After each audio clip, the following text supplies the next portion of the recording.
तो normal companies product manufacture करती है और उसकी सेलिंग के बाद में उनके पास इनकम जनरेट होता है। तो बैंक्स क्या मैन्युफैक्चर करता है? तो मैं as an auditor in a bank I think I am eligible to answer this. तो चलिए जानते हैं। तो बता दूं कि दो टाइप्स ऑफ कंपनीज होती है, एक जो सेल करती है प्रोडक्ट और दूसरी कंपनीज जो सेल करती है सर्विसेज। फॉर एग्जांपल, अगर जो कंपनी प्रोडक्ट सेल कर रही है तो वो कोई मैन्युफैक्चरिंग फर्म होगी, और अगर कोई कंपनी सर्विसेज सेल कर रही है तो फॉर एग्जांपल अगर कोई सीए फर्म है तो what are they selling their services, right. तो फिर बैंक क्या है? तो बैंक एक ऐसी एंटिटी है जो कि प्रोडक्ट भी सेल करता है और सर्विसेज भी देती है। अब आप कहेंगे प्रोडक्ट कौन सा सेल करता है?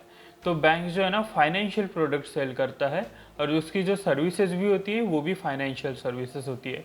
तो एक ऐसी एंटिटी जो सेल करती है product of financial things and services of financial, तो उसे हम कहते हैं बैंक, राइट। तो अभी हम जानते हैं कि बैंक एक्चुअल में वर्क कैसे करती है, और बैंक में जो मनी क्रिएशन है, जो रेवेन्यू जनरेशन या फिर इनकम जनरेशन है, वो कैसे होता है। और इस वीडियो में हम ना सिर्फ मनी क्रिएशन के बारे में बात करेंगे बल्कि बात करेंगे बैंक के एक ओवरऑल कॉम्प्रहेंसिव ऑपरेशंस के बारे में, क्या सिस्टम्स यूज़ किए जा रहे हैं बैंक्स में उसके बारे में। तो ये वीडियो एक बहुत ही ज़्यादा कॉम्प्रिहेंसिव वीडियो होगा जो कि आपको एक अच्छा खासा आइडिया दे देगा कि एक बैंक एक्चुअली में वर्क कैसे कर रही है। तो आइए जानते हैं मनी क्रिएशन के बारे में। तो मनी क्रिएशन में क्या होता है? एक नॉर्मल कंपनी में दो चीज़ें होती है, एक तो होता है एसेट्स, दूसरा होता है लाइबिलिटी।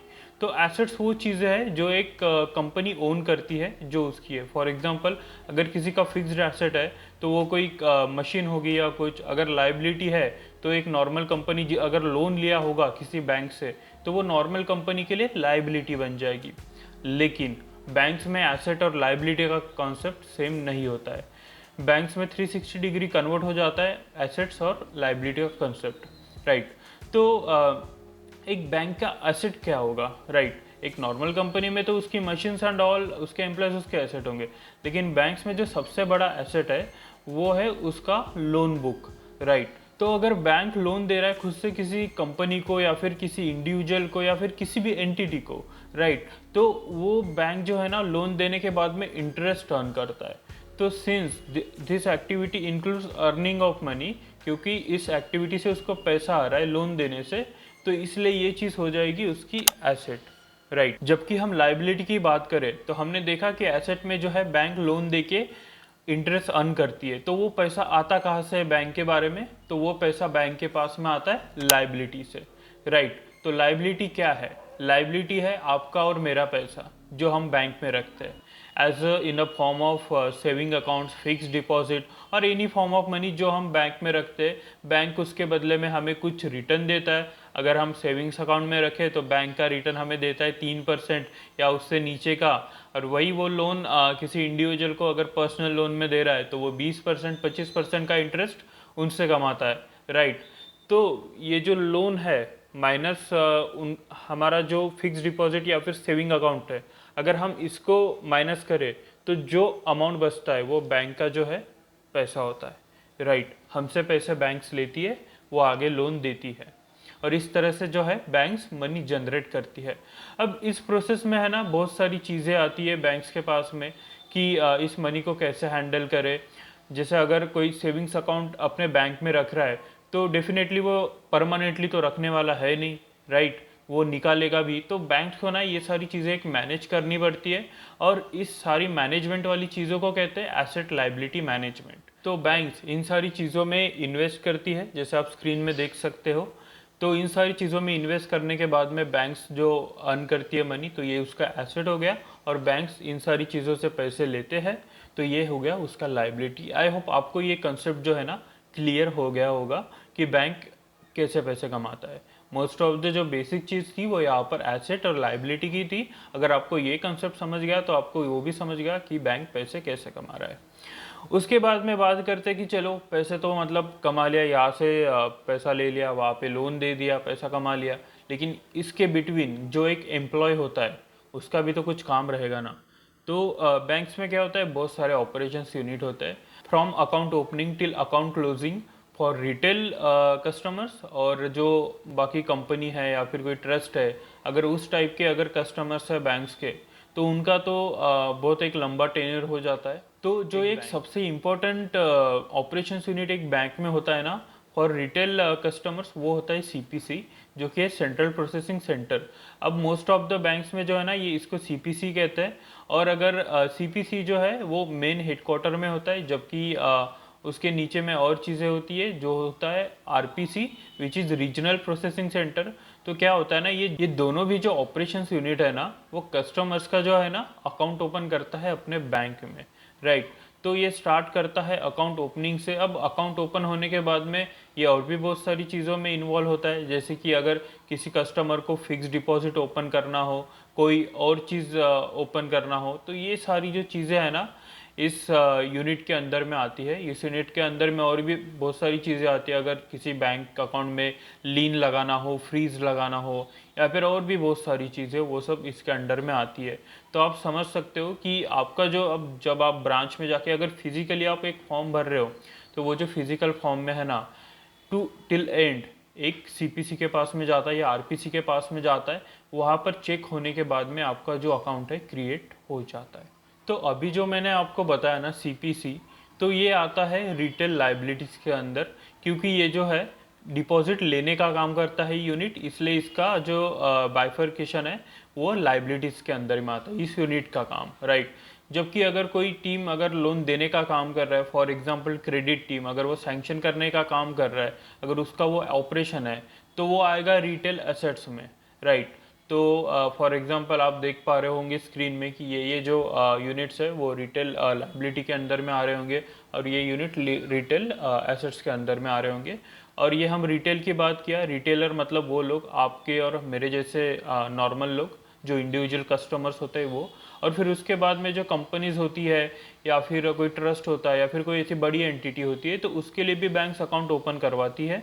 वो अकाउंट ओपन करवाती है through various teams, like let's say treasury team. तो इन द एंड आपको यही समझना है कि एक जो बैंक है उसमें रिटेल एसेट्स में अलग ऑपरेशनल यूनिट्स है और रिटेल लाइबिलिटीज में अलग ऑपरेशनल यूनिट्स है, और ये दोनों का साथ में काम करना बहुत ज़्यादा इंपॉर्टेंट है एक बैंक में स्टेबिलिटी होने के लिए। और ये हो गया ऑपरेशनल यूनिट्स के बाद में। अब ऑपरेशनल यूनिट्स में भी कुछ ऐसे ऐसे यूनिट्स है जिसमें फॉर एग्जांपल अगर कस्टमर केयर है वो आता है, वो सपोर्ट सर्विसेज में आता है। और भी कुछ यूनिट्स है जैसे टेक्निकल डिपार्टमेंट। तो अगर बैंक में कोई जो भी सिस्टम चल रहे हैं उसका टेक्निकल पार्ट जो देखता है वो भी सपोर्ट सर्विसेज में आता है। तो ये हो गया ऑपरेशनल यूनिट्स की बातें। अब हम इसके बाद में बात करेंगे सिस्टम्स के बारे में। तो ठीक है, हमने बात किया एसेट लाइबिलिटी के बारे में, फिर बात किया ऑपरेशनल यूनिट जो कि था एसेट और लाइबिलिटी में, और अभी हम बात करेंगे सिस्टम के बारे में। तो ये एम्प्लॉयज ऑपरेशंस तो कर रहे, राइट, लेकिन ये ऑपरेशंस थ्रू विच मीडियम ये लोग कंडक्ट करवा रहे, राइट। कोई एक ऐसा सिस्टम होगा, कोई सॉफ्टवेयर होगा जिसके सिवा ये सब जो ऑपरेशंस है वो कंडक्ट नहीं किए जा सकते। तो ऐसा कुछ होगा बैंक में, तो वो क्या होता है? तो सबसे पहला अगर मैं अगर बात करूं कि सबसे बड़ा जो एक सिस्टम है बैंक्स में, तो वो है CBS system, which is core banking system. और इसके अंडर में जो है एक सॉफ्टवेयर आता है फिनेकल। तो मोस्ट ऑफ द जो बैंक्स है इंडिया में वो फिनेकल ये जो सॉफ्टवेयर है वो यूज़ करते हैं।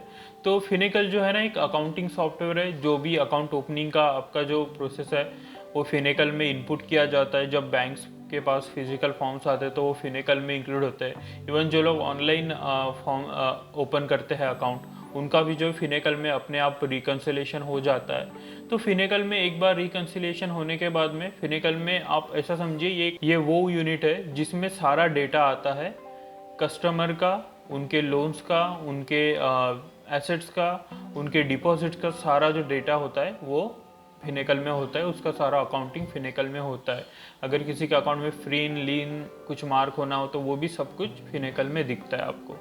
तो फिर इस डेटा का क्या होता है, बैंक का बैलेंस शीट कैसे बनता है?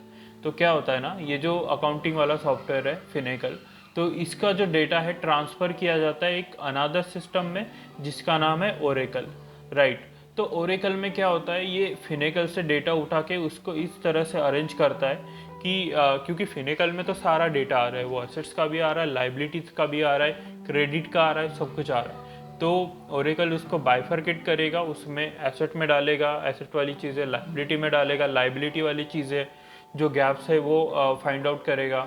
और इस सारी चीज़ों को प्रोसेस करने के बाद में जो ओरेकल सिस्टम है ना, वो आपके सामने एक बैलेंस शीट या फिर प्रॉफिट एंड लॉस का जो स्टेटमेंट है वो जनरेट कर देगा। तो इस तरह से काम करता है ओरेकल सिस्टम और फिनेकल सिस्टम। अभी मैंने बात किया सिर्फ इन दोनों सिस्टम्स की, लेकिन सिर्फ ये दोनों सिस्टम्स मिलके बैंक में काम नहीं करते, वहाँ पर और भी बहुत सारे सिस्टम्स होते हैं। फिनेकल के बाद में भी और बहुत सारे सिस्टम्स है, तो उन सिस्टम से फिनेकल में डाटा फ्लो होता है, फिर फिनेकल से ओरेकल में डाटा फ्लो होता है। तो आप समझ पा रहे होंगे कि ये जो सारे सिस्टम्स एंड सॉफ्टवेयर्स मिलके है आपका जो एक बैंक का जो ऑपरेशंस है ना वो चलाते हैं। अगर किसी दिन इनमें से कोई सिस्टम अचानक से काम करना बंद कर दिया तो डेफिनेटली बैंक के पास में बैकअप होगा, लेकिन अगर उसमें भी कुछ इशू आ गया तो आप समझ लो बैंकिंग जो है बंद हो जाएगा। तो अगर आप भी चाहते हो कि बैंकिंग कभी बंद ना हो तो इस वीडियो को ज़रूर लाइक कर दें। तो यही था इस वीडियो में, how does a bank works. हमने देखा कि एक नॉर्मल कंपनी में और एक बैंक में क्या डिफरेंस होता है, उसके बाद में नॉर्मल कंपनी का एसेट्स और liability, how it differentiate from the asset and liability of banks, उसके बाद में बैंक्स में ऑपरेशंस किस तरह से होते हैं, और उसके बाद में बैंक्स में जो सिस्टम्स यूज़ करते हैं उसका क्या यूज़ होता है। तो आई होप ये वीडियो आपको पसंद आई होगी, और अगर आपको पसंद आई है तो प्लीज़ वीडियो को लाइक कर दीजिए और चैनल को सब्सक्राइब कर दीजिए। इसी वीडियोज़ मैं आपके लिए लाता रहूँगा, और तब तक के लिए बाय।